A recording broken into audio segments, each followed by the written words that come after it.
Are you having a labor problem in construction? A lot of people are talking about it. I'm going to give you 3 ways to combat the labor shortage for construction.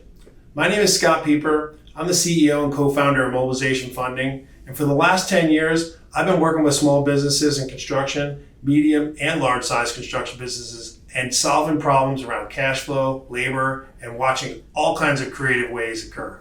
And I'm going to talk to you about those today. The first is company culture.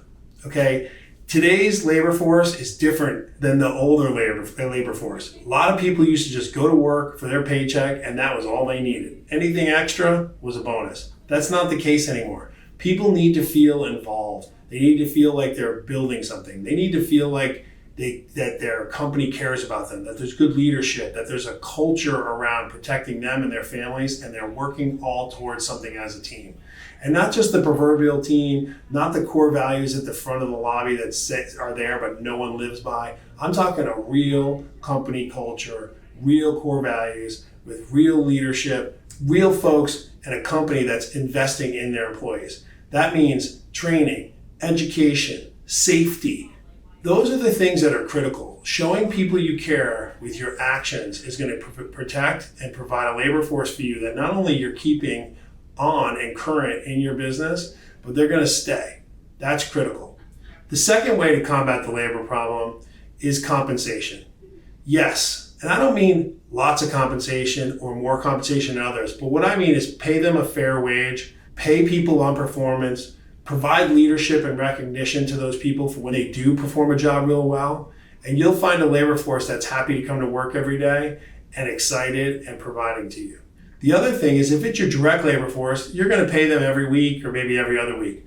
But if you have a subcontract labor force, finding ways that you can pay them faster or sooner are going to help you keep your subcontract labor force working for you and not others. One way to do that is by looking at your financing options, bidding your projects at a higher profit so that you can do that.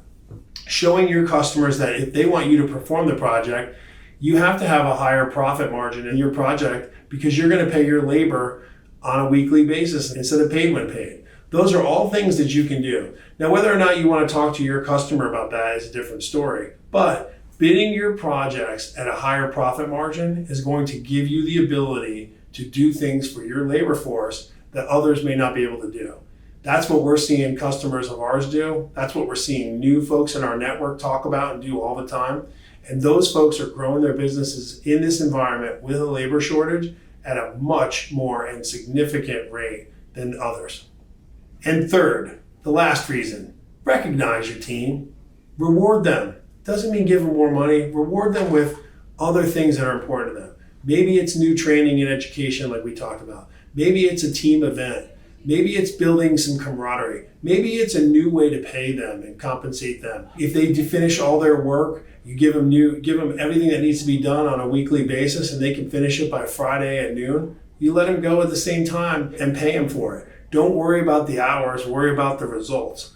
Be creative. Find ways with your team and your labor force that you get the results you need done on a weekly and consistent basis, but it doesn't have to be tied to every single hour. We all know that paying by the hour and paying for hours is easy. Everybody can do it. We also know that not all the work gets done in the hours you want. So be creative. We have companies that are coming up with all kinds of creative ways to pay their team, pay their employees. Within the labor guidelines, of course, but finding creative ways to help incentivize them.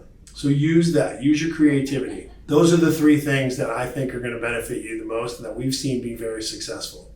In conclusion, the 3 things we talked about: recognize your team, provide training and education, be more just a place people go to work. That's your core values, that's your leadership, that's your training. Actions speak louder than words. Show that team that you care. Show them they're part of a team. Pour into them, provide an environment that's going to fill their bucket, not just drain their bucket. Make work a fun place to be.